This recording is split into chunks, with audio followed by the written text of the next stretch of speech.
once again, thank you everyone for being here.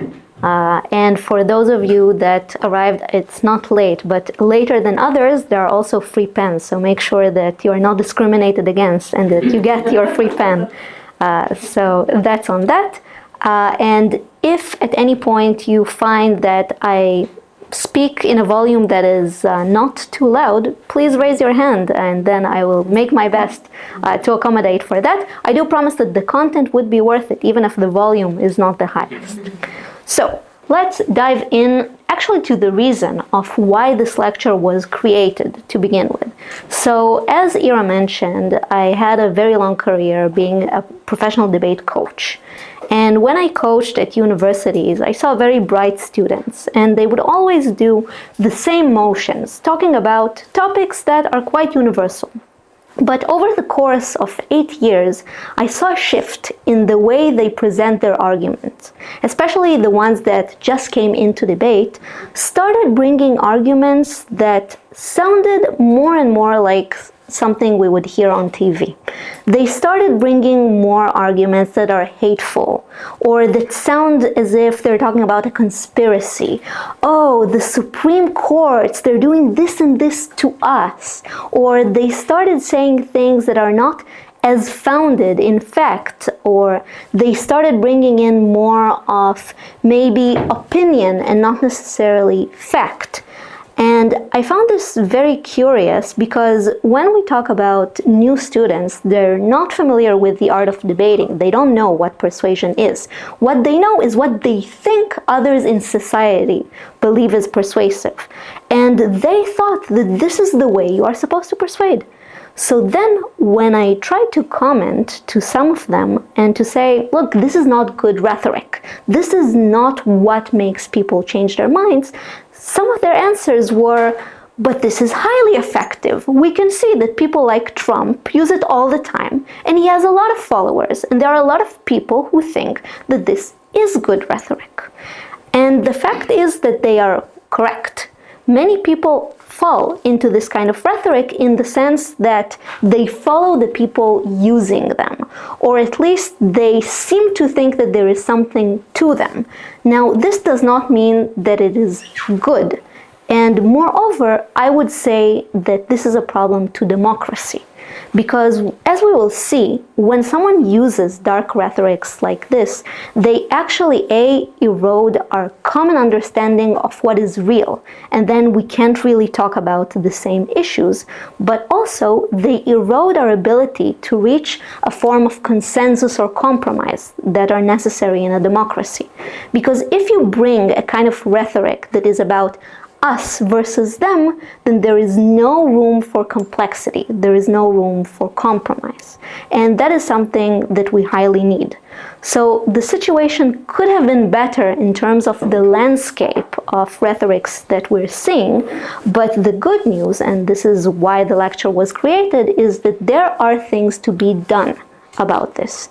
And this lecture is actually going to be an accumulation of both the recent academic research that was done on this topic, and now we have enough data to actually say some interesting things about this, but also a lot of practical insights from the world of debating and what we professional debaters do in a way that can persuade people and, more importantly, can help you engage with people who adopt this kind of rhetoric or believe in it.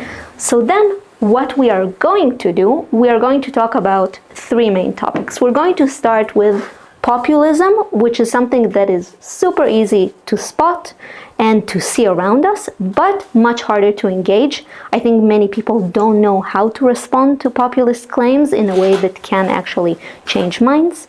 Then we're going to talk about media manipulation, and we're going to focus on traditional media that, despite the fact that it is much more selective and is of course much better than rhetoric we hear, oftentimes is being used as a tool by populists. So we're going to talk about the surprising ways in which it is sometimes an accomplice in some of the dark rhetorics that we see. And then we're going to talk about the world of conspiracies and how we can deal with people who who are fully engaged in communities of conspiracy and misinformation. And for each, we're going to identify them, talk about why they are effective, and then what can be done about this. Now, an important premise for us to remember for this talk and generally is that people that end up falling for the kind of rhetoric that we're talking about are not stupid or not inherently irrational. And it's important to notice this because I think it's pretty useless to think that, because then it means that there is no one to talk to. But also because research does find that people tend to believe bad rhetorics due to psychological reasons. And there are certain factors that make people more vulnerable to dark rhetorics, and this means that if we are able to recognize these factors, we can also tap into that when trying to persuade them and change their minds. So we're going to have this in mind constantly. Then, first topic, populism. So let's quickly define what populism is. There are, of course, many different definitions, but the important one is that since this is not necessarily one ideology, so we see that there is populism both on the right, like Trump, like Meloni, like Le Pen, but also on the left, like Sanders, like Mamdani, and so on, or Podemos in Spain, that it is not necessarily one type of ideology or outlook. It is more a style of framing or of marketing ideas and of getting into power and power through this. And then the moment we understand that this is a form of communicating to people, we can recognize three main ingredients that people who are populists use, especially modern day populism. So we're not going to necessarily focus on people like Perón, even though still relevant, but I think we're going to focus on those that operate these days. So the first thing that we can recognize in their speech is that they separate the world and people into two groups. The first one being the people, which they would say is an us group, versus the elites, which is them. The people have different challenges, so they have things like unemployment, they suffer through things like different economical issues, they suffer through demographic changes, and they have different challenges, but all of these challenges, according to the populists, are the result of intentional work and actions done by the elites. Who are the elites? Beside a very vilified name, these would be the institutions that we know in a democracy. So these would be the courts, the academia, media, and so on. And they would be basically going against the people intentionally. Now, this means that when you have this kind of separation of this us versus them, the populist would also make a moral division between them. The people are always right. They are always wrong, they are always the victimized, but never of their own fault. So it is not as if there are things that can be traced, let's say I'm a populist for the farmers, that are the results of what the farmers did. It is always something that the elites have done to them, or that the people suffer by someone else. And then the populists themselves are on the side of the people, trying to help them against the wrongdoings that were against them. And the elites are always ill-intentioned, so they always want to harm, therefore there is no negotiation with them. The type of solutions that are offered are always to abolish the courts, to sack them, and so on. And everyone who is in that group is automatically ostracized. Now notice that this doesn't even have to do with the size of the group. So it doesn't mean that the people are everyone or even the majority. It is just those who are perceived to be the people, and they are above. Now then, this means that the ideas of the people are supreme. So whenever there is some sort of contradiction between what the people want according to the populist and some sort of social right or institution or something we would know in a democracy, the people should always trump them. Pun intended. And then this gives legitimacy to the populist to go against a lot of what we know in a democracy.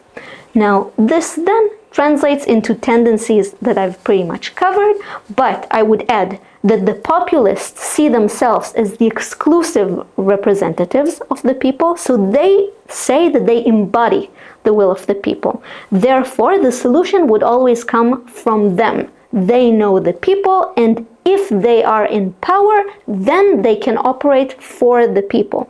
And no one else does it apart from them. So they create this kind of cult of personality around them, pretty much excluding people from other influences or factors that might be in their benefit. Also, they delegitimize any other institution. Then they scapegoat whoever is in those institutions or whoever is in dissent. So if someone speaks against them, they become scapegoats. And because this is a very us versus them group, then they always try to find someone to blame. So if you notice, the populists, even if they make mistakes, they are never to blame. It is always, I cannot do it. My hands are tied behind my back. The courts are not letting me. Coalition is not letting me. The immigrants are not letting me. The EU is not letting me. There is always someone who is to blame for whatever happens to the people or whatever happens to the populist. And the last thing is that they always simplify things. Because in their world there is good and evil, there is no middle ground, there is no complexities. When things don't work out, there is always someone that is a very clear blame for that. Now, having understood that, we can start talking about why is this effective? Why do people believe this? So the first insight as to why people believe is that, like it or not, populists often point to real problems. They are able many times to find legitimate concerns that people have. Now, they don't always name them correctly, or they often point a finger to the wrong people who are to blame, but the concern they identify is something that bothers people. So for example, if we adopt more green policies, it is something that harms the farmers. There is no denying it. It's a real concern. When people are not used to diversity and they live in a country that changes its demographics around them, this is something that bothers them. When people see crime around them, they don't necessarily care about whether it is more or less crime. This is something that bothers them, to know that maybe their children are not safe. And populists identified, and because of that, they are successful. And oftentimes, they do talk about issues that are not always highlighted, sometimes because they are niche issues. They don't always belong to all the people, but they are very good at spotting them. And people feel recognized. The moment they hear that someone talks about a problem that they have in a way that empathizes with them, they feel like someone cares about them. And because of that, they are already more open to hear what these populists have to say. And because of this, then on the question of how do we engage with this, I would say that the first thing is not to deny the problem. I think there is often the tendency to think that a part of not platforming someone is not talking about the issues, or the issues can be so complicated that we shouldn't talk about them or we should deny them. And this is actually something that plays into the hands of populists, because then they are able to exactly say, oh, you see, the media doesn't want you to hear about this, or this is being hidden from you. And I think then it means that we shouldn't fall into the trap of completely hiding it, but also, if it works for the populist, at least people care about it. Is it a big problem? Not necessarily, but it means that at least some people think that it is their problem. And then in the political game, we can't ignore this from happening. I would also say that a debate about the size of the problem is pretty futile, because then it just starts being a game of, are you more of a victim or less of a victim? And once again, people already feel like they're victimized, and then we're just making them feel very bad about themselves. So what we do want to do is we want to acknowledge the problem. Now, acknowledging the problem doesn't always mean accepting it exactly in the type of framing that the populists use.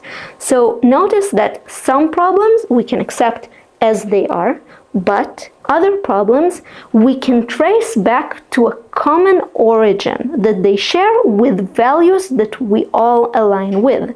So, for example, if you have someone who is worried about progressive issues, oftentimes you would find that what lies at the core of this is them being worried about their children.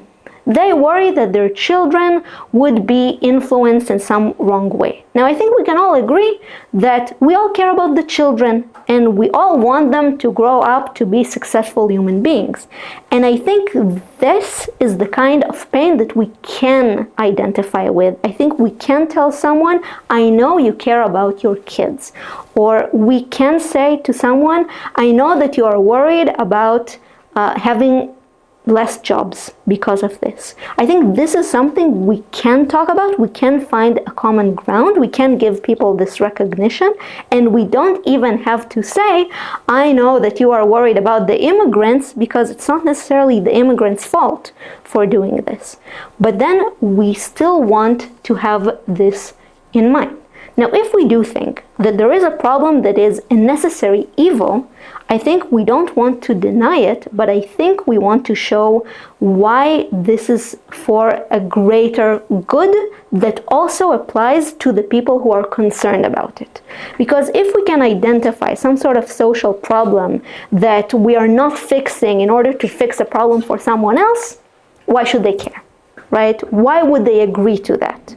But if we are able to show, for example, that we have to do policies that end up harming the farmers because we don't want the Netherlands to drown, I think everyone can agree that we don't want to drown in this country. Now, of course, we'll do it in a more empathetic way. We will, of course, explain why this is a trade-off and why this is something that I understand is very difficult, and this is a sacrifice that we are doing. However, we are doing this for this, and we can also show some goodwill politically that you are not the only one and we're all in this together.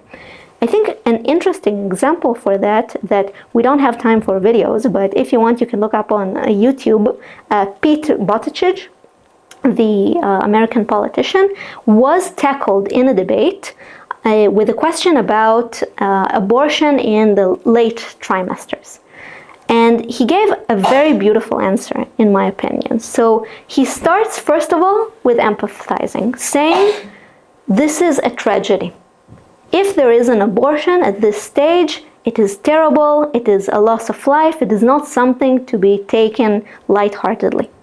But then he moves on to framing this into a new problem. He says that because of this, because it is so difficult, and because it is so unthinkable for many people, it is also that case for women who have to go through it. The type of scenario in which a woman would have to carry on an abortion this late means that it is due to another tragedy. Usually it means that there is some sort of threat to her life or to the fetus's life, and she has to make this terrible choice that nobody wants to do, but we need to at least give her the option to consider. And I think that this is a beautiful way of framing it, not necessarily because it changes everyone's minds, but I think it allows enough people in the crowd to say, yes, this is something that maybe is worth considering. Maybe this is a case where I can slightly backtrack from what I'm thinking. And he did exactly that. He didn't deny the problem. He recognized that this is something that hurts people, and then he prioritized it compared to someone else or to the policy that he wanted to promote. So there are ways of doing this. Then insight number 2. If we look then what happens? So politicians talk a lot about problems. You constantly hear problems and hate and concern and fear and so on. But when it comes to the point of solutions, they rarely have a solution, or if they do have a solution, it is often deeply unserious. And it is unserious either because simply it's not something that can be done. Courts can't be cancelled, right? We need to have courts. This is not something realistic. Or the kind of solutions that they give don't stand any actual concern that they are talking about. So for example, and here I have a friend who is an academic in the study of law, and he talks exactly about the kind of populist solutions and how to tackle them. So he points out to the fact that what populists often say about courts is that they want the will of the people to be heard in every ruling. But then, when they want to do this, then either they want to appoint their own people, which might fall into the same trap of they are individuals and how can they actually gauge the will of the people constantly, because not always they can know, but also if they are not supposed to follow any type of legal precedent, then what kind of test would they apply to actually know what the will of the people is in the kind of scenario that they are supposed to judge? They have to decide somehow, but there is no way of knowing what the will of the people is. Therefore, it's not a serious solution. It's not as if this can be heard. Or it can be traced simply back to, oh, okay, so there are laws, and these laws are decided by the people through their democratic votes, and that's kind of what we have today. So in that sense, there is a major problem with their solution. Now, what this means for us is that what we want to do is we want to sever the problem-solution link. So we can recognize the truthfulness of the problem, or at least aspects of it, but then we want to move on to highlighting the fact that even though we can all agree on the problem, it's not as if the populists offer a solution. So it's not as if the people voting for these populists are going to see any remedy for the pain that they are going to experience. And then it is that the populists are just ineffective in doing what they say, which is much different than denying the fact that there is a problem. And people can relate much more to this guy is going to screw me over as well, rather than this guy does not say anything of value. And then we want to focus on that, and what we would want to do is, in conversation or debate, is to question the solution's viability or simplicity or efficacy. Just showing that, okay, we can try and implement this solution, but this will not lead to the kind of result that you want. This will even make it worse. We can use different precedents for that. So I think, for example, Brexit is a very good precedent that we can use for an example that, for a promise that was not delivered, if we're understating it in the British way. And then we want to show that. Then insight number 3. Populists are very good at establishing trust in themselves, and of course distrust in anyone else. So the reason a lot of people go with them is because they perceive them as trustworthy. They believe that those people will give them what they want. And when we try to break down trust, and this is something that we debaters often do, we take a very complicated term and we break it down to its components to see how we can react to that, then we can see that trust actually has 2 parts in it. We trust someone because we think that they are competent, so we think that they have the ability to do the right thing. So we think that they can make a change, and we think that they have our best intentions in mind. So we think that not only do they have the skill, they also have the will to do that.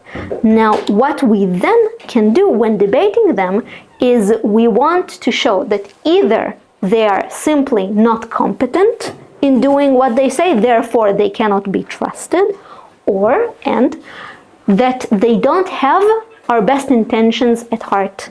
that they have other intentions that are actually coming into play.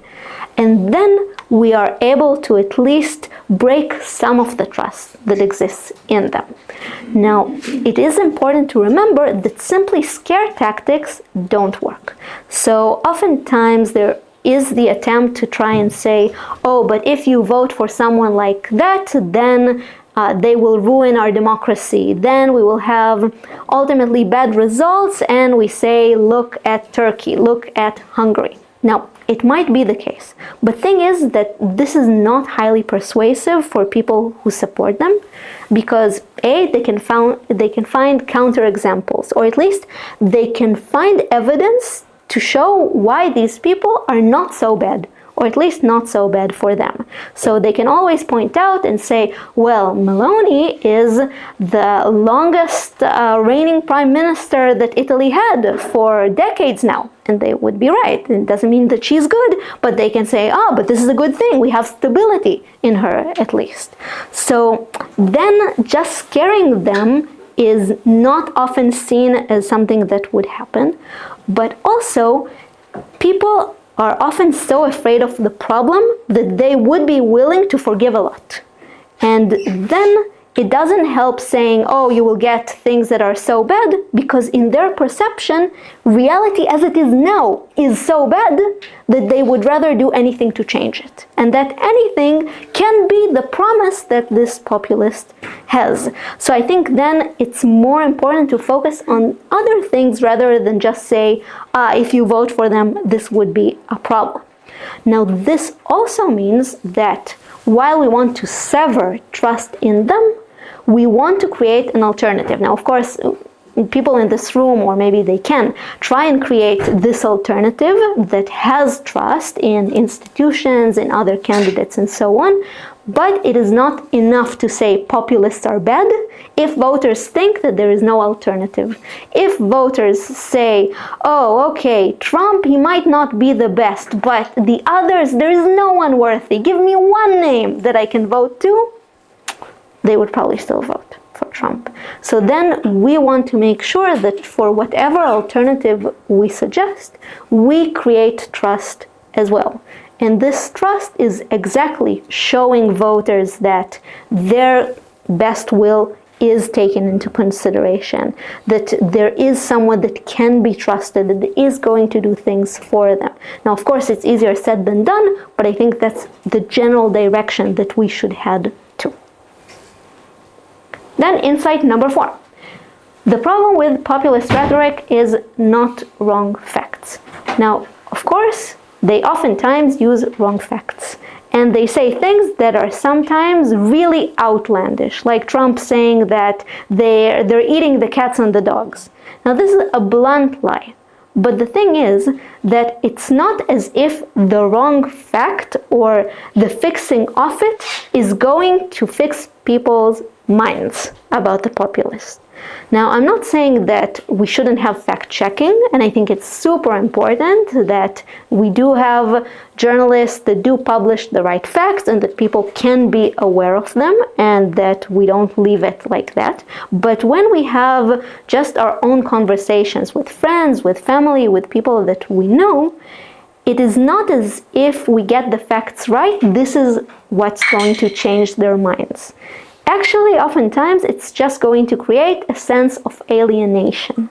And then what we want to do is, instead of starting to correct them about each fact, we want to talk about a directional correctness. So we don't have to accept or go into every detail. Also notice that this is oftentimes a tactic, that they would throw at you some sort of evidence that is false, then would bait you to talk about the evidence while forgetting the bigger topic at hand.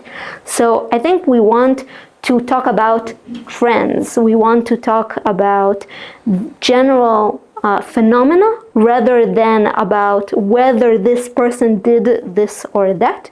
And we want to try and explain that despite someone believing a wrong fact, there can still be a core of truth. So for example, someone might believe that crime is going up. in the United States. Now we know as a fact that it's not. It's going down. But that's not the important thing here. The important thing is that we want to tell them that there are efforts that are being done to prevent crime, to highlight these efforts and to show, yes, we can do better and we're going to do better, and these candidates offer something that can make it better rather than just say, we'll go after the cartels. And then we didn't argue with them on the question of whether there is a rise in crime. What we want is we want to prove that the concern of crime is going to be met on our side better than on the side that they are currently holding. So this is a trap that we can avoid. Another trap that is used by populists is that they start throwing hypotheticals at the other side and then ask them to defend these hypotheticals. So it can sound like, oh, you complain about corruption, but if the left were in power, they would have been as corrupt. Now this is hypothetical, right? We don't have the left in power and we don't know what the left would have done. But then if we start debating the hypothetical, there is no way for us to win because no one knows. So then just avoid the hypothetical altogether and focus on the here and the now. And you can even say, I don't know. It sounds to me like it would have been terrible if the left would have done it. Let's make sure no one is able to do it. And then move on with it.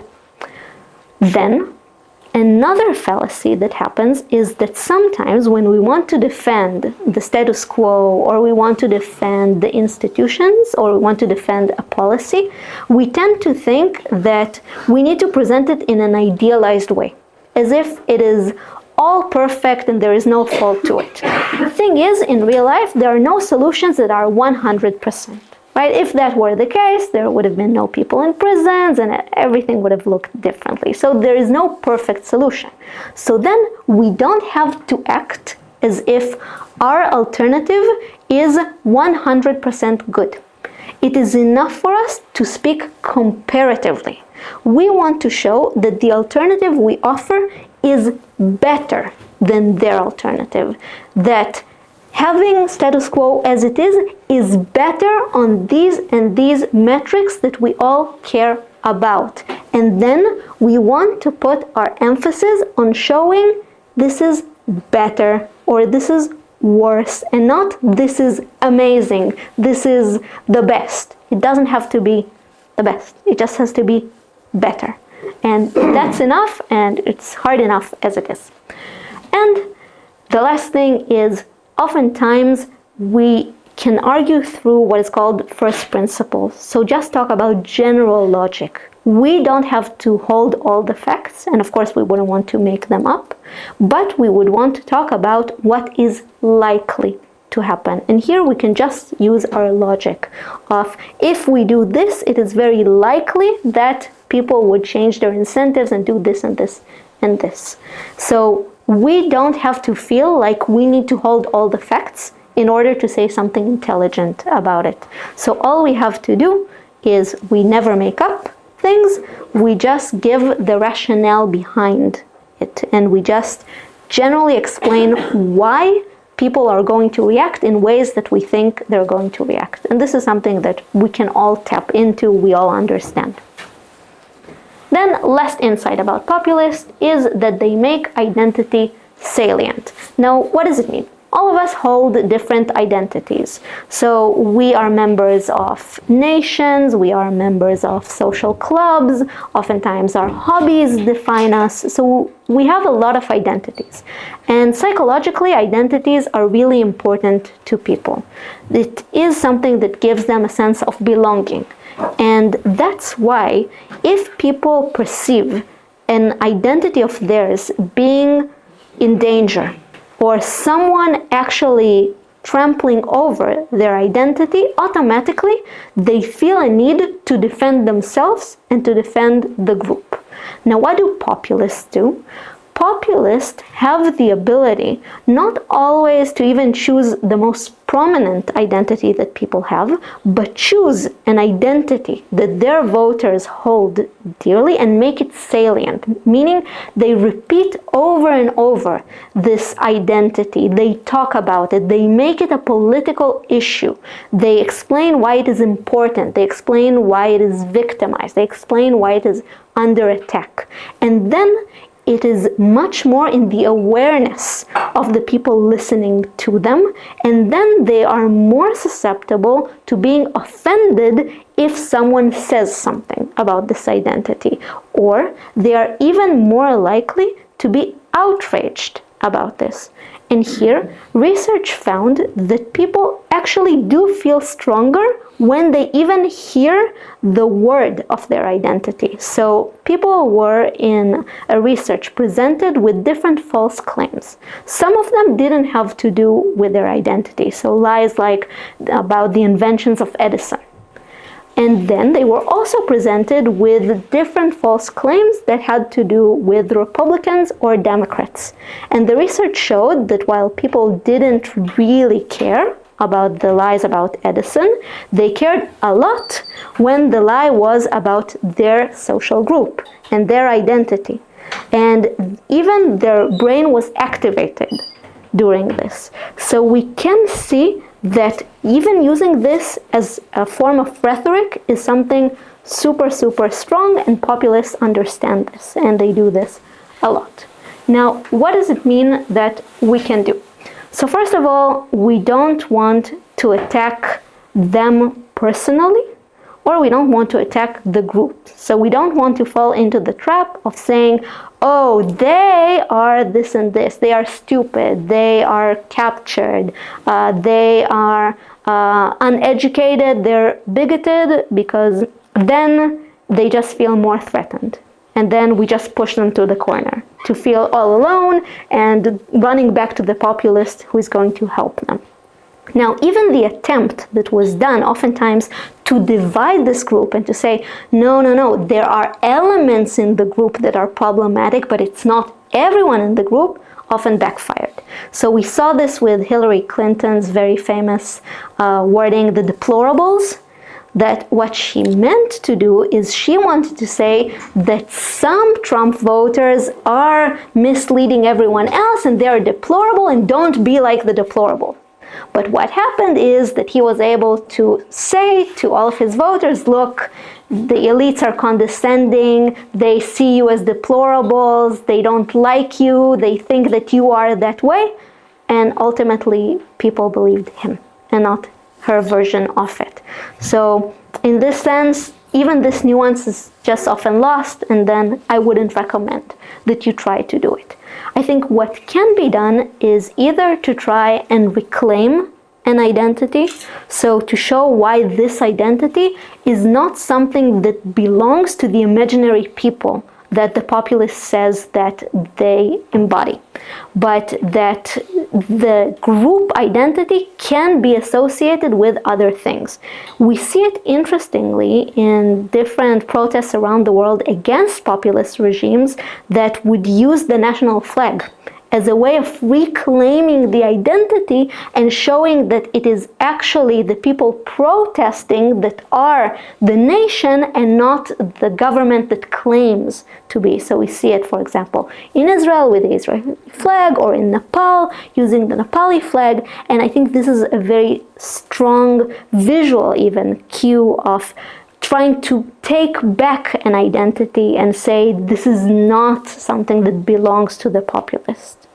Then another thing that can be done is to try and make the out group a part of the in group by showing that they can be also a part of the identity. So this can be seen in things like role models, or showing how they can be a part of the us and not some other that is estranged that we don't know of. And we do see it very successful in many cases where we do see groups on the minority that have pretty much co-opted into this big majority, and interestingly, even used by populists themselves. So in the US, we can see the use of rhetoric that is anti-AA,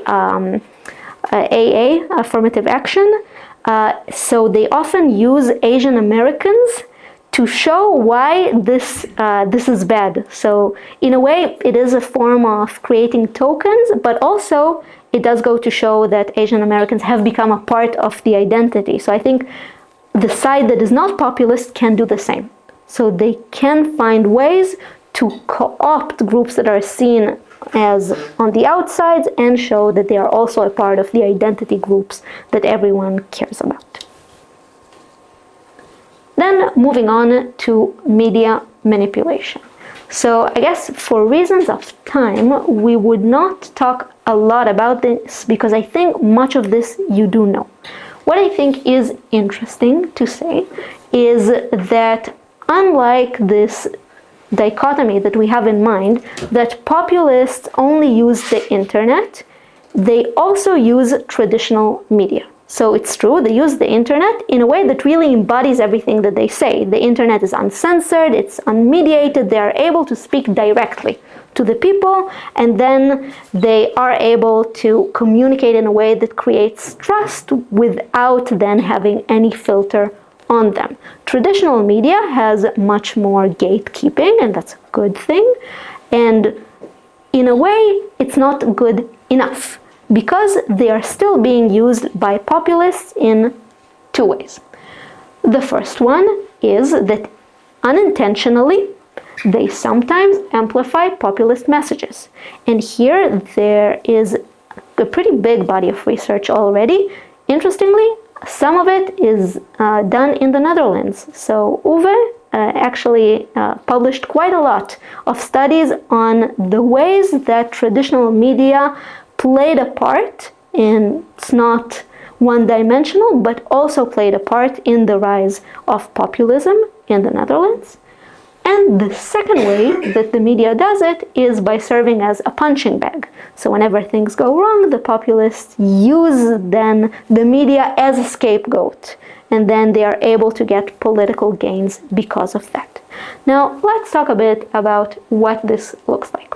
So when we say that they help populist agenda, I think this oftentimes helps because of the kind of economical incentives that a lot of traditional media has. So we know that in the world of a lot of competition between media outlets and competition with also online publications, especially those that do not rely on subscriptions or models that are not competitive, we know that there is a rush to publish and publish as fast as possible. Now, this sometimes leads to a spin cycle in which the populist does something that is infuriating, creates some sort of scene that is interesting, that can be reported as news, then the news covers it, then the populist uses it again to publish it and say this is a much bigger issue than you think, then there is a panel on this, and then this creates an entire cycle of everyone talking about the small issue that the populist wanted to happen, even though it is not breaking news. And this is something that creates in the minds of people this perception of, oh, this is a big topic, this is an issue, this is something I should care about, even though they didn't even know that it was an issue that they should deal with. And of course, this gains the populists a lot of publicity. So many populists started out very small, and they just gained more and more airtime. Now, the second thing is that sometimes the media wants to create clickbait, now not the necessarily reputable media, but other sources of media, and then they publish things that can be a sensation, or they publish quotes by populists that they know would bring them more attention.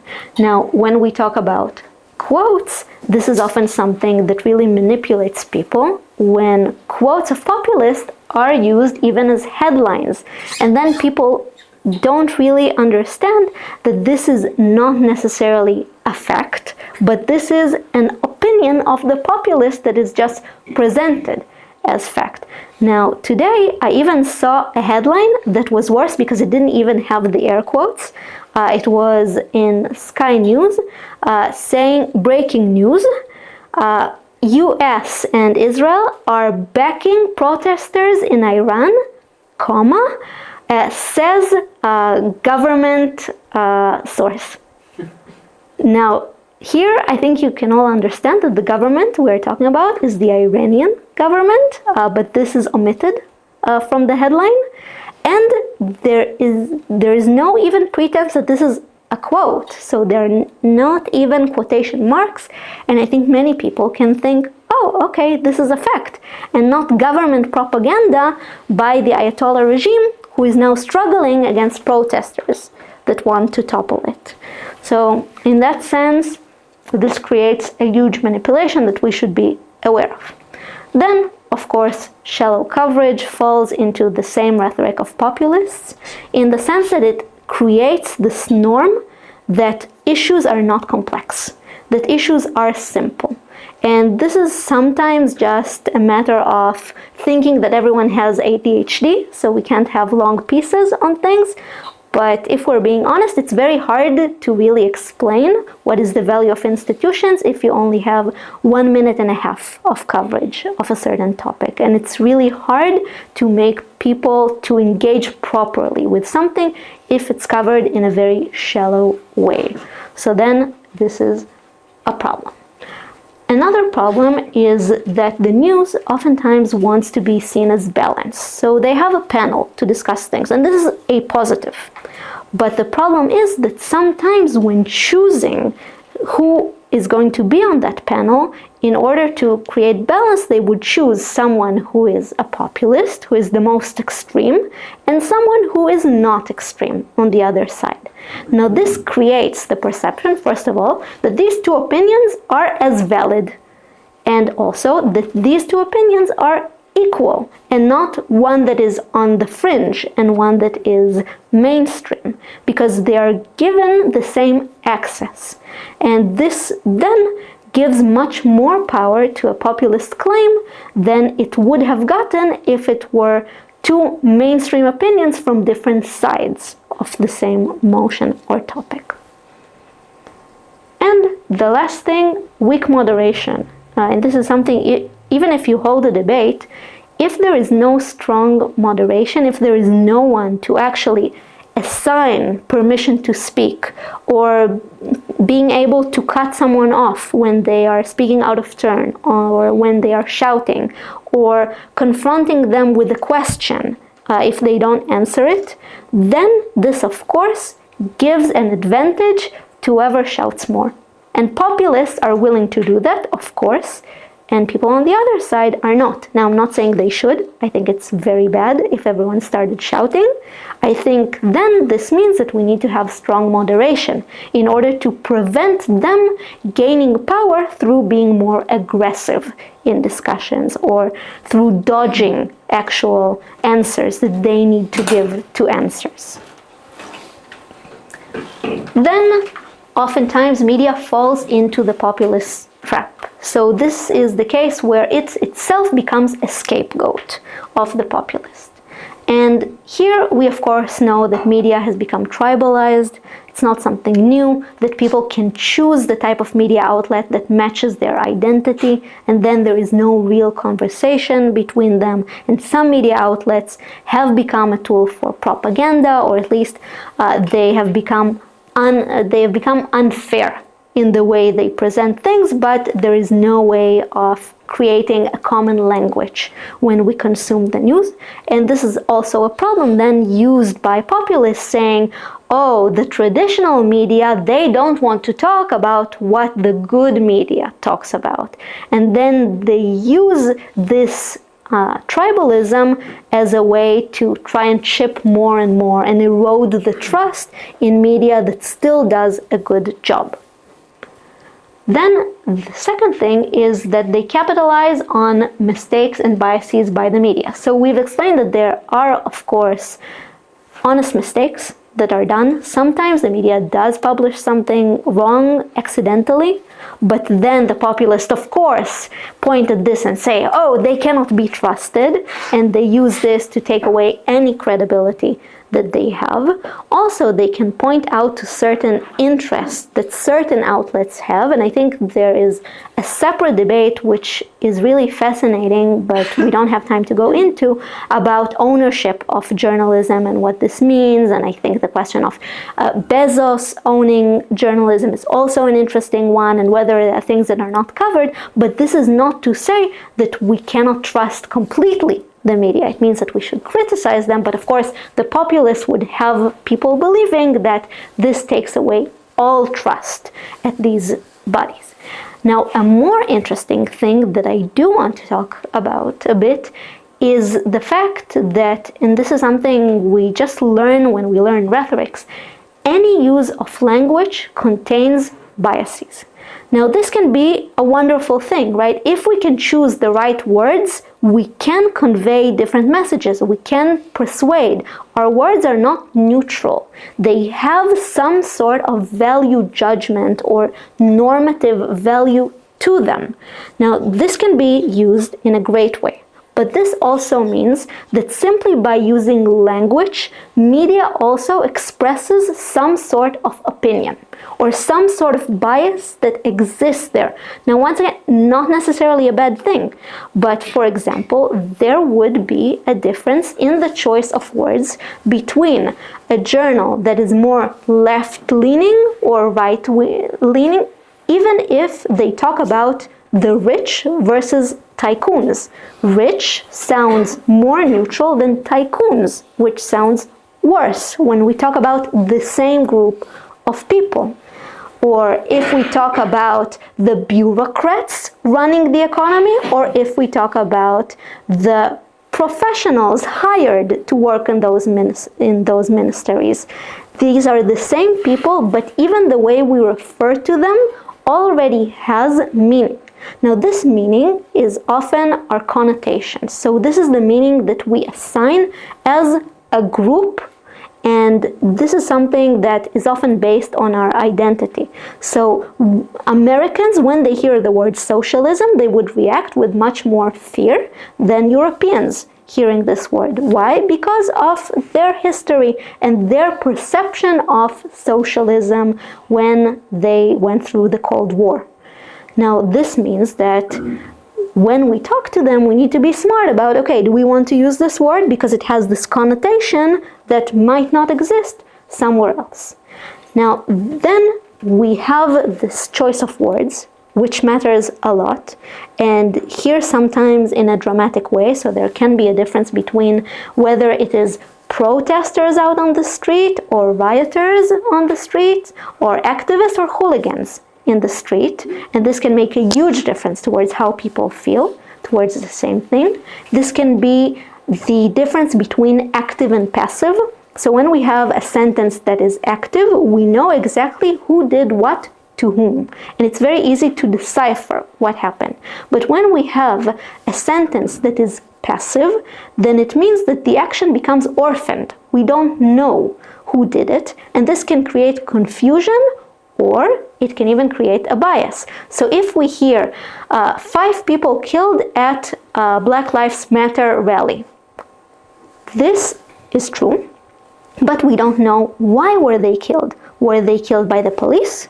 Were they killed because there was chaos there and something happened? Were they killed by a member of the KKK that just went into a rampage in the crowd? We don't know. The moment it doesn't exist there, people can speculate. And when people speculate, people would speculate according to their own beliefs and their own existing biases. And this can even create a real manipulation on people. And this is a very subtle way of doing it. And actually, one of the things that I teach is how to spot exactly all of these different techniques that might not be ill in intention, but can make us believe something that maybe we wouldn't want to believe. So this is something that whenever we read a headline, whenever we see the news, we should remember words matter. So then we would want to question ourselves about that. And the last thing is that in populist discourse, the media is not a referee. It is also an actor. So it is a member of the elites. It is something that they want to cast distrust on. Now, why is that interesting? Because sometimes in conversation we have with someone, we want to use the news as a referee. Look, I am right because this newspaper said this. But the problem is that because already certain outlets are seen as an actor in the political game, the person that we are debating with might not believe us.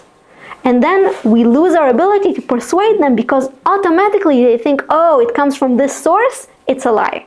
Or it is something that would go against me.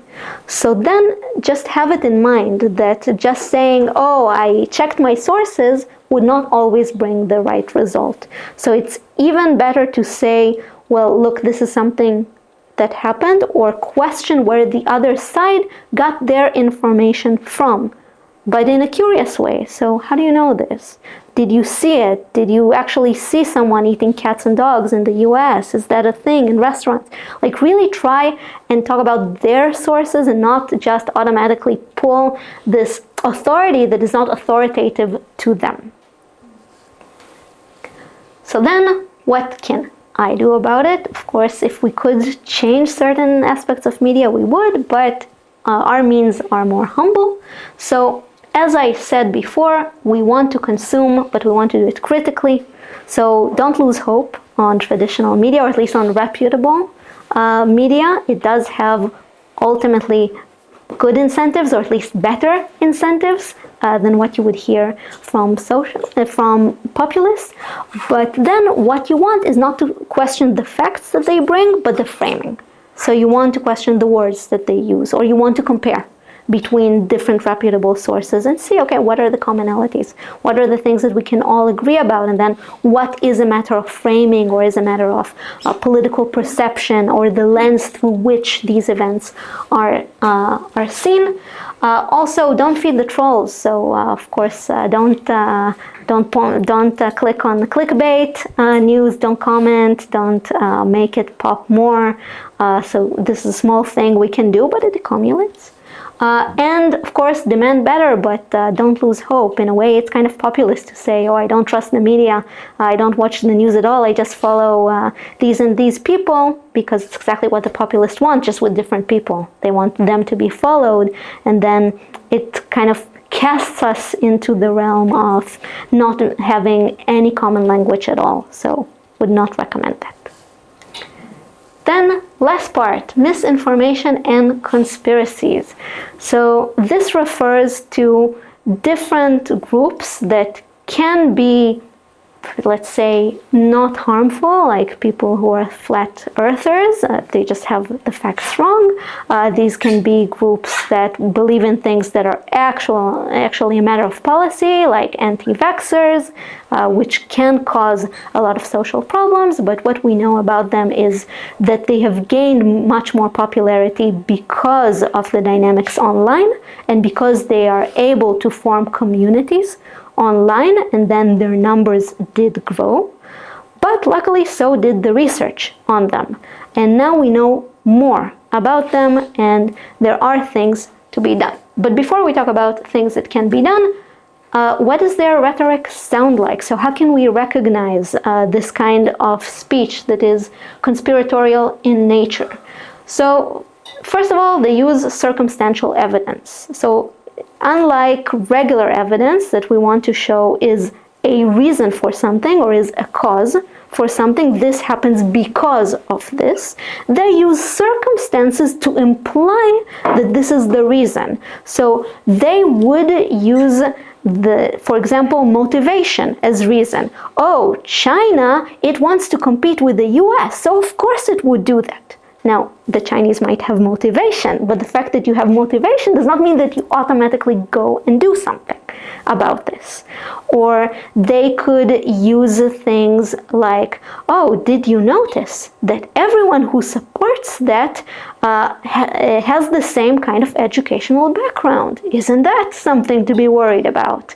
Or even things that sound more off but are used. So did you notice that in the rally where Charlie Kirk was murdered, there were a lot of people wearing maroon shirts? An actual evidence that I heard from someone who believes in this conspiracy. So these are things that are circumstances, but then they use it to tie to what they have in mind. Then they also shift the burden of proof. So instead of them proving that they are right, they just constantly say that others should prove that they are right. And then they use this as a tactic, and not oftentimes this can be shown. So for example, you can't always prove that there is no conspiracy, right? Because a conspiracy is secretive in nature, right? You can't go and show this. But then they would use it against you just because they shifted the burden from them having to prove. Then, of course, they use unfalsifiable claims, so things that can't be proven wrong. So things like, oh, the US government, sometimes they do say the truth, but only in cases where they're not afraid, and then they lie, which is wonderful, right? They can always say the truth and lies at the same time, and you can never know. And this would always be manipulated in the kind of way that the person holding the conspiracy believes. Then they move the goalposts. Whenever you give them evidence, they say, oh, no, but you need to prove something else. Oh, you need to show something else. No, this is not the question. Oh, you think that they are okay because they published this, but actually the real question is that. So they are never pleased with any answer that you give. And moreover, when people engage, they are wrong in the sense that, oh, you are talking about this, it means you're scared. It means I got to you. I got to something true. Or if people don't engage, this means you agree. You think I'm right. You have nothing to say about this. So all this to show that exactly this kind of rhetoric that also then, if you notice, they recognize patterns that only serve them and not other patterns. So they would be really good at seeing things like maroon shirts, and they would be really, really bad at seeing other patterns. And it's even interesting because cognitively, when people usually spot patterns, it is to try and approve things that they believe in and not to falsify. So in a way, they're kind of hyper-driven on this. So they believe in something, and then the patterns they see are for that, and then sometimes even cognitively, they really don't see other patterns. It's like it misses them completely. Now, all this to say that rational reasoning is then ineffective because they are so irrational in the rhetoric that us trying to say rational things to them would lose. So we have no rational way of actually changing their minds or using logic that is consistent or factually correct. Now, something that is also bad news is that exposure to correct information or more information, which was a theory that was believed in a while ago, that, oh, these people are just uninformed. We need to give them more information, or we need to break their echo chambers, and then they would see something else, and then they would be persuaded. This is also something that unfortunately doesn't work. So even if it is not shown in a judgmental way, just more information doesn't change minds. And I don't think we have time for that, but I even brought a short video, and you can find this on YouTube, even the full episodes. There was a show on the BBC called Conspiracy Road Trip. And in this show, the host would take people who believe in a conspiracy, and they would show them all the experts on the field and a lot of evidence, and they would bring in witnesses, and they would try to persuade them throughout an entire week of simply exposing them. And the vast majority of them just became more staunch in their opinions. And you can even see at the end of the episode, the host talks to them and he asks them, well, what do you think now? I think the most moderate answer was, I need to go back home and I need to research more on the topic, which was to research for her side of it. There was, on this episode that I brought about creationism, someone who said, yeah, I still believe in creationism. I know it's kind of dumb, but I still believe in it. And there was someone else who just said, no, nothing changed my mind, I still believe in it. And what was also funny, that one of the members just said, well, okay, you know, I get it, Christianity didn't stand anything when it comes to the evidence, but Islam just won. So in that sense, people are even very selective in defending their very niche conspiracy. So it's not as if everyone who believes in creationism is right, but it is his group that believes in creationism that is right. So that doesn't help. But we shouldn't lose hope. There are things that can be done, and I'm going to highlight this through two super interesting examples. So the first one was in 2020. There was a Republican, very famous, wealthy donor called Frank Luntz, and he wanted to see what can be done about the fact that a lot of Trump voters were anti-vaccines for COVID. And he decided to create this huge focus group and to see what can be effective in changing their minds and getting them to vaccinate. And he tried a lot of messaging, and he saw that the kind of Fauci approach of public health didn't work at all. And he also tried various experts and then didn't work. But what did work was bringing Chris Christie, who is the former governor of New Jersey and a member of Trump administration, the first one. And he talked about his experience of getting COVID and almost dying from it because he wasn't vaccinated. And this message of him telling his story and regretting not being vaccinated and telling them about this, and then this was followed by a doctor simply explaining what the vaccine is and why it's safe, was the most effective one. And we will talk about why in a second, but I think it's really interesting that this worked. The second example is the one of Charlie Veitch, who was once a very influential figure in the 9/11 truther conspiracy, and he was on that show that I referenced, the BBC one, and he is the only person who has changed his mind. In fact, he is so special that he was mentioned in a very good book called How to Change Minds by David McCraney, where he analyzes this example to more detail, but we will also talk about why this happened and why this guy was willing to change his mind on TV, even though later he did suffer the consequences of doing so. So, what happened? So, what we can see these two cases have in common is they don't hide the facts. The facts were there, both on the BBC show and in the doctor's speech. But the more critical part was the fact that the identity vulnerability of the listeners was reduced, and also the social threat that they experienced due to changing their mind was reduced as well.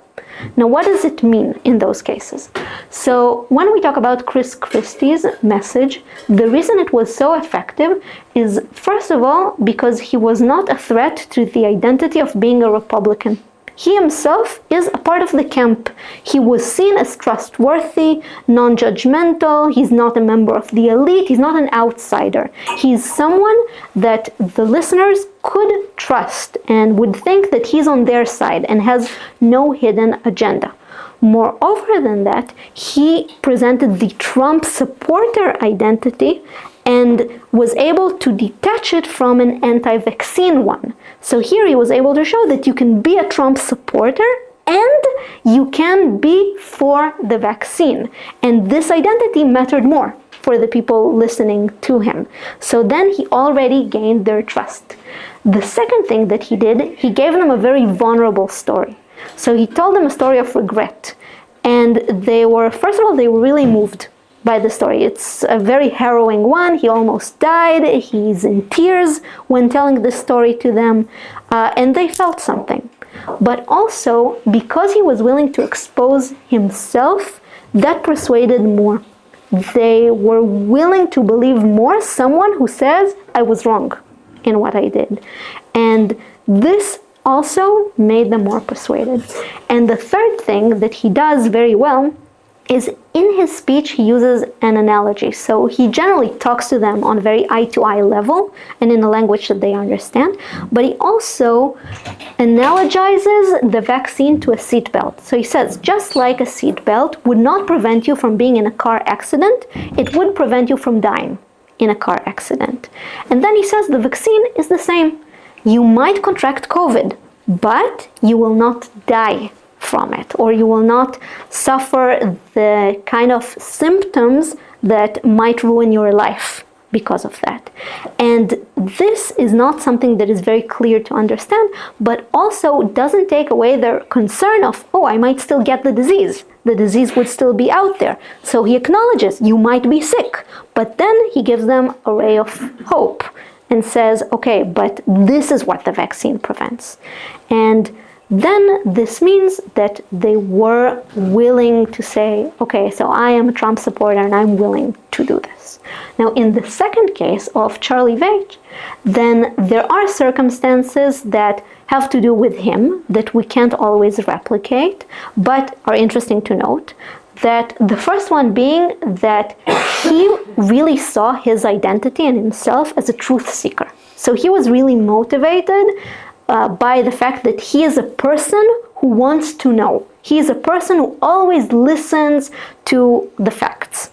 And then the moment that he was really bombarded with a lot of evidence, and more importantly, the kind of evidence that he couldn't just intellectually get away from, so physical evidence or stories of people that were there, then this created a dissonance in him between I am a person who listens to the truth and I'm always willing to change my mind because I'm an intellectual, and all the evidence of 9/11. So then ultimately he caved in towards the okay, it might have happened. But then add to that is the fact that he had a social safety net. So the thing is that people who believe in conspiracy oftentimes find a community in the conspiracy. They really have friends there. They have people who value them. They have people who think that they are clever, who want to listen to them. They even do things that are not related to the conspiracy because they just find friends there. And oftentimes they are lonely and they don't necessarily have other social circles. And for them, changing their minds would be losing everyone they have in the world. And this puts them in survival mode because then they have no one to go to if they change their mind.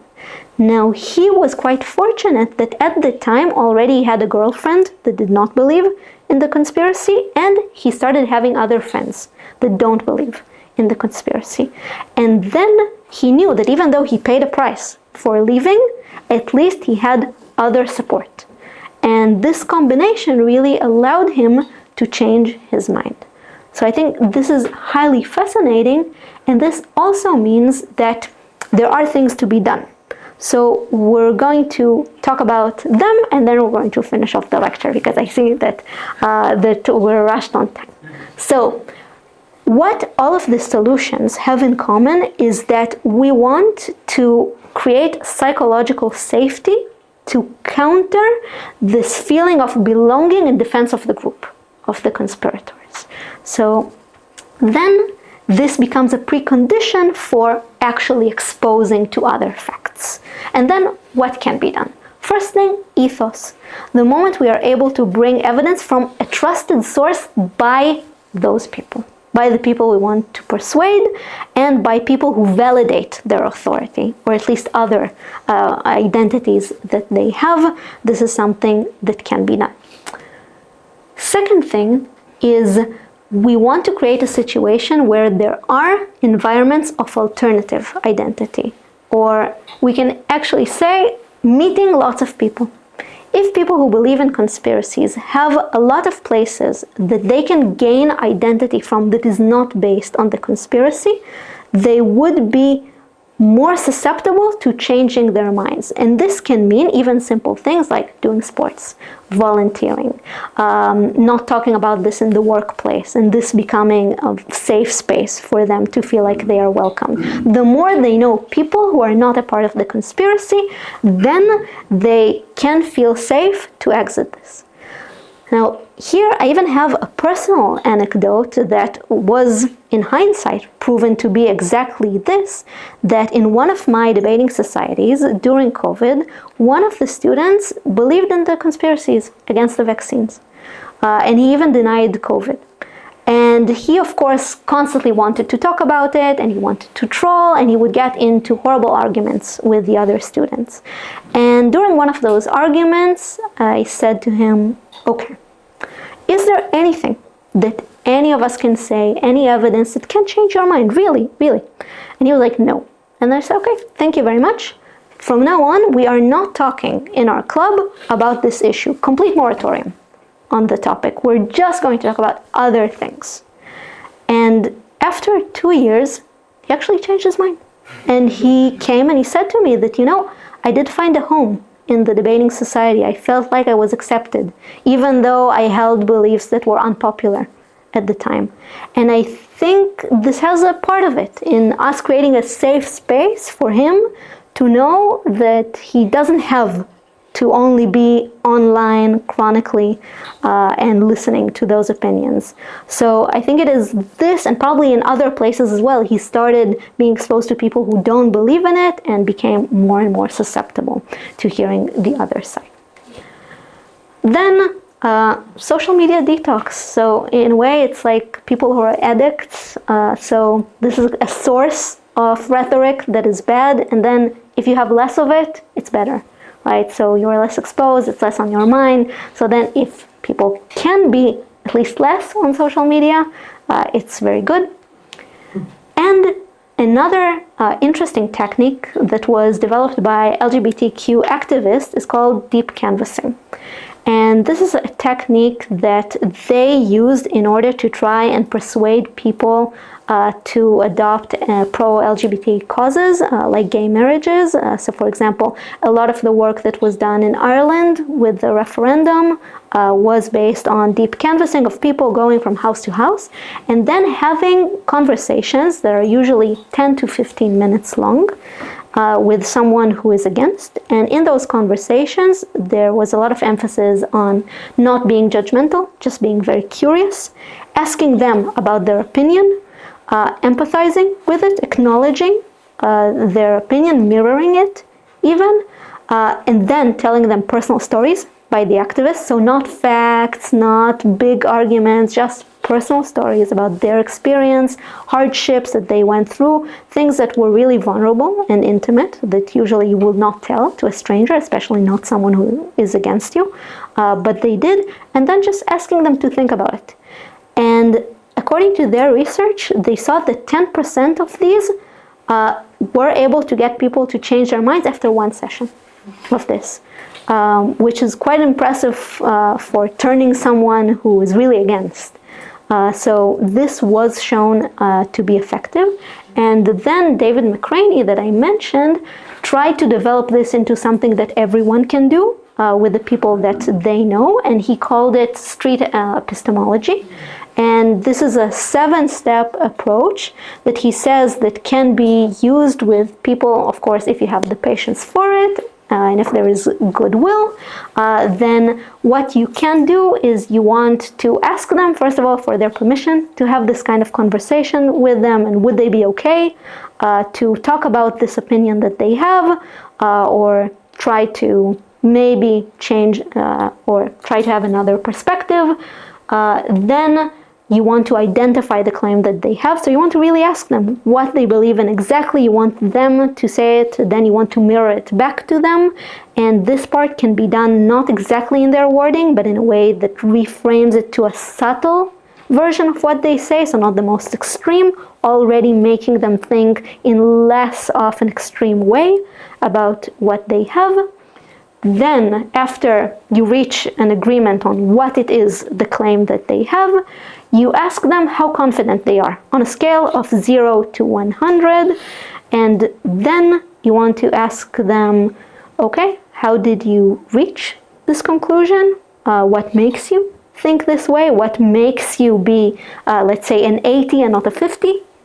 Then, after listening to that, then you try and pinpoint this and ask, okay, so let's say you are convinced that vitamin C prevents any kind of cold from personal experience.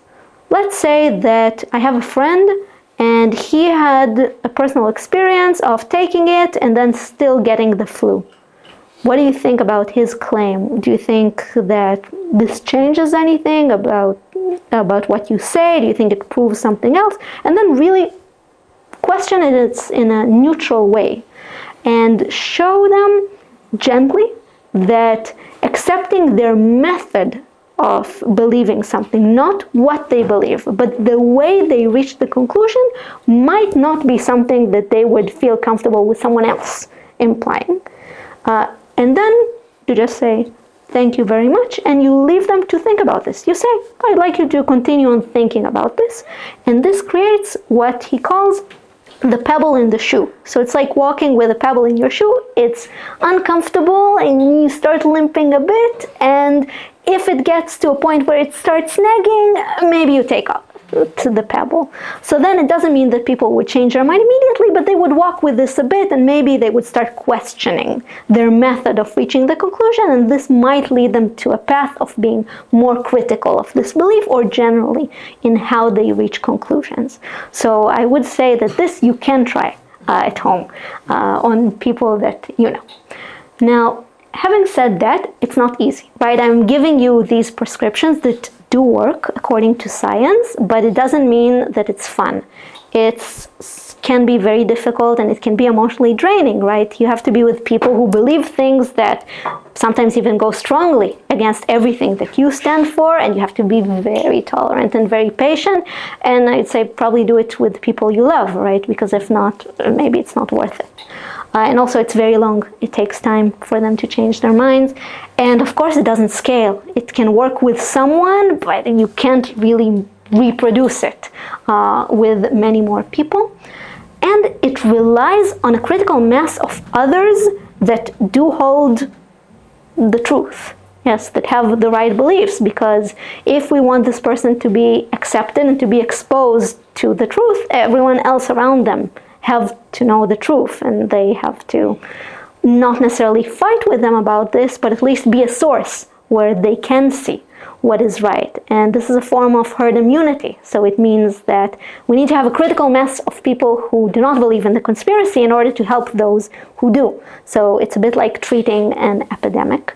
And this also creates an interesting paradox that I'm not sure how to solve, but it might be interesting to think about, that some of these steps that help people recover from believing in the conspiracy are exactly the kind of steps that are contradicting the ones that would prevent the wrong belief from spreading. So if we want the wrong belief to spread, we constantly need to debate, we need to present the right truth, a kind of thing like the moratorium that I had on talking about COVID can't really happen everywhere, right? We need to have platforms and we need to have places where we can talk about the issues and we can present what is right, and sometimes we even need for people to understand that this is serious. So in a way, there is tension between helping those who are already captured and educating those who don't know yet, and that we just want them to know the truth. So I think this is something that we need to think about. And then on a higher level, it's basically everything we just said until now. We want to treat people with respect. We want to make sure that we are actually talking about their concerns, that we take their claims seriously, even though sometimes their claims are not, but we want to take them at their best. We want to create trust in what we have to say. Ideally, we want to have our own faces and names, or at least of people who we want to generate trust in, so that it's not the institutions, the court, academia, which is very alienating. We want to have someone who can speak for them, who can be relatable, who can actually bring the right kind of message, and we want to create these conversations, not necessarily debates, but conversations. So, having said that, thank you very much. You've been a great crowd.